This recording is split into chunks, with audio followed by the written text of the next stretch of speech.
Shalom Bapak Ibu. Apa kabar? Sehat? Luar biasa. Lahir dan batin. Dompet cukup. Nah, kalau saya tanya dompet pasti gak cukup terus. Ya. Oke, yang saya hormati dan saya kasihi Pak Camat, Pak Koramil, Pak Kapolsek, dan juga Pak Kepala Desa. Pak Pendeta, majelis, dan juga jemaat serta hadirin yang berbahagia dan dikasihi oleh Tuhan. Assalamualaikum warahmatullahi wabarakatuh. Jadi kalau tadi Pak Camat kasih sambutan atas nama pemerintah kabupaten, maka saya akan memberi sambutan atas nama pemerintah provinsi. Paham ya? Nah, tadi saya lihat Pak Kepala Desa langsung tunjuk Pak Camat. Oke, karena ada camat, kepala desanya harus ngalah, kan begitu?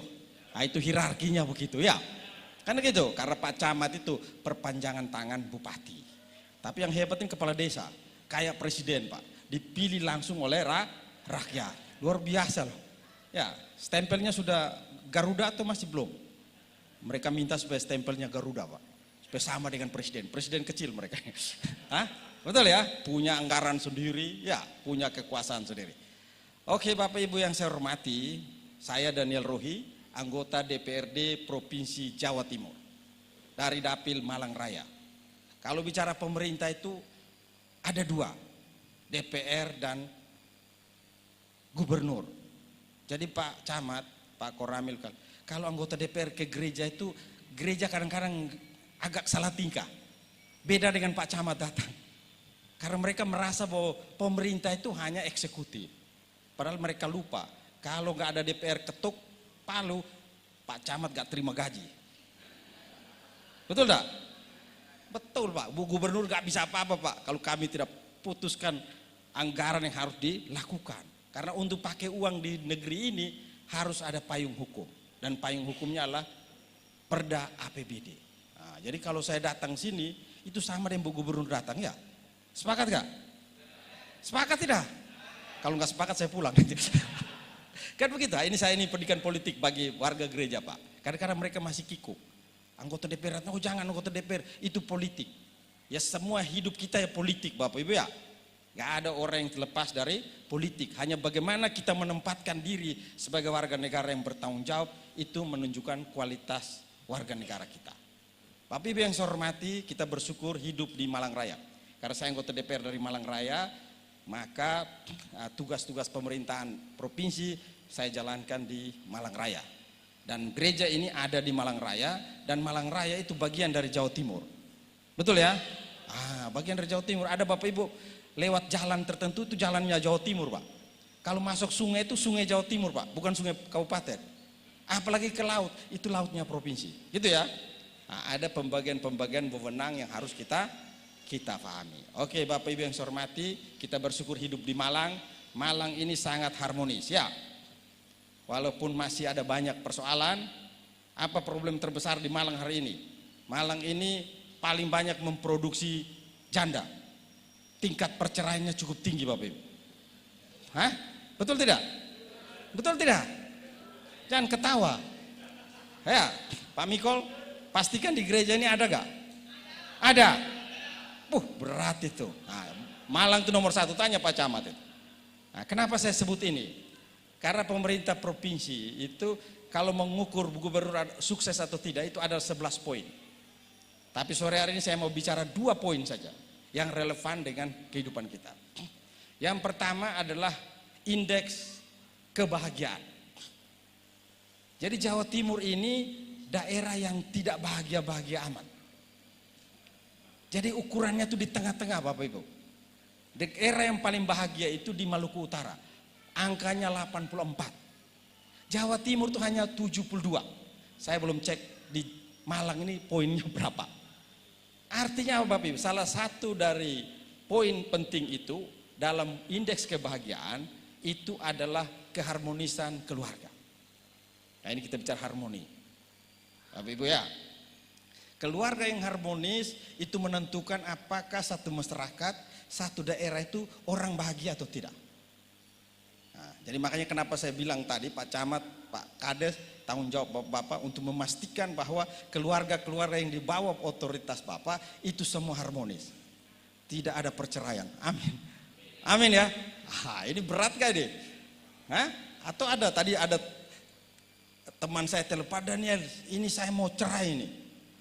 Segera punya koneksi nggak di pengadilan agama di Kepanjen? Oh kebetulan saya pernah punya. Saya tanya bagaimana mengurus perceraian. Ya, saya hanya membuka jalan, tapi saya tidak sarankan dia cerai kan begitu. Tapi Bapak Ibu ingat ya, Bapak Ibu, Natal memberi pesan kepada kita bagaimana kita harmoni. Ya, harmoni itu apa? Harmoni itu hidup berdampingan di dalam keberagaman. Kenapa musik itu jadi indah? Karena ada perbedaan nada. Kalau musik itu satu nada, itu tidak harmoni ya. Jadi pastikan seperti Pak Camat mengatakan tadi, keluarga-keluarga kita harus harmonis. Keluarga harmonis membuat masyarakat harmonis. Masyarakat harmonis membuat negara harmonis ya. Jadi penting membangun keluarga yang harmonis dan juga masyarakat yang harmonis. Saya setuju Pak Camat tadi mengatakan salah satu yang buat masyarakat tidak harmonis adalah tidak adanya toleransi. Jadi orang tidak memberi ruang kepada orang lain untuk mengekspresikan apa yang dia mau. Semua harus yang paling benar menurut dia. Nah, di rumah tangga, kalau suami istri ngotot paling benar, kira-kira berantakan gak rumah tuh? Berantakan Pak. Saya sudah menikah hampir 30 tahun. Tiap minggu pasti bertengkar dengan istri saya. Walaupun hal-hal sepele ya, satu tempat tidur tapi masih bertengkar. Bayangkan itu ya. Tapi bertengkar kita bisa kembali normal. Nah, perbedaan-perbedaan itu, konflik-konflik itu satu realita, tetapi kita harus manage dengan baik supaya makin memperkuat hubungan keluarga maupun hubungan sosial. Konflik tidak perlu dihindari, tapi konflik harus dicari titik temunya. Yang kedua Bapak Ibu, Jawa Timur ini yang paling rendah atau tidak kita lagi berjuang yaitu tentang indeks kesalehan sosial. Nah, apa itu indeks kesalehan sosial? Walaupun di Jawa Timur ini kita rajin sembahyang, banyak gereja, banyak masjid, banyak kegiatan agama, tapi setelah dites, diukur, ternyata enggak. Secara pribadi kita saleh, tapi secara sosial tidak. Aneh ya. Harusnya ibadah yang betul itu secara personal dia saleh, dampaknya adalah secara sosial. Di Jawa Timur kita tidak tinggi. Walaupun kita tertinggi di Jawa, tapi poin kita masih 70-an. Nah, padahal kita terkenal kabupaten yang religius, provinsi yang religius. Tetapi ketika diukur kita tidak saleh. Oleh sebab itu Natal kali ini mendorong kita semua, Pak Pendeta yang hadir, majelis, pembinaan warga gereja bukan hanya mempersiapkan mereka masuk surga Pak Pendeta, tapi bagaimana mereka bergumul di dunia berdampingan dengan saudara-saudara yang lain di dalam kebersamaan. Itu menjadi tantangan kita ya.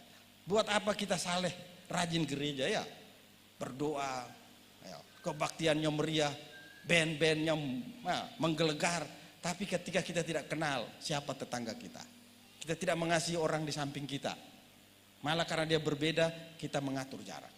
Oleh sebab itu Bapak Ibu, pesan Natal kita kali ini mengajak kepada kita terus meningkatkan kesalehan sosial kita. Karena ada ketidaksinkronan antara kesalehan pribadi dengan kesalehan sosial. Nah, ini mungkin di gereja kurang dibahas. Ya Pak Mikol, teman-teman perlu membahas itu secara tuntas. Jadi kesalehan pribadi saya tidak cukup. Masuk surga saja tidak cukup Bapak Ibu. Tapi bagaimana kehadiran kita bisa menjadi berkat bagi saudara-saudara kita di bumi ini. Amin. Nah, lama-lama jadi khotbah ini.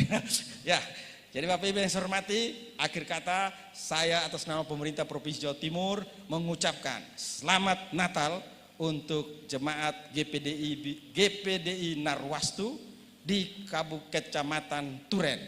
Kiranya damai dan sukacita Natal mewarnai kehidupan saudara-saudara, Bapak Pendeta, agar kehadiran gereja ini terus menjadi berkat dimanapun Tuhan menempatkan Bapak Ibu. Terima kasih, Tuhan memberkati kita.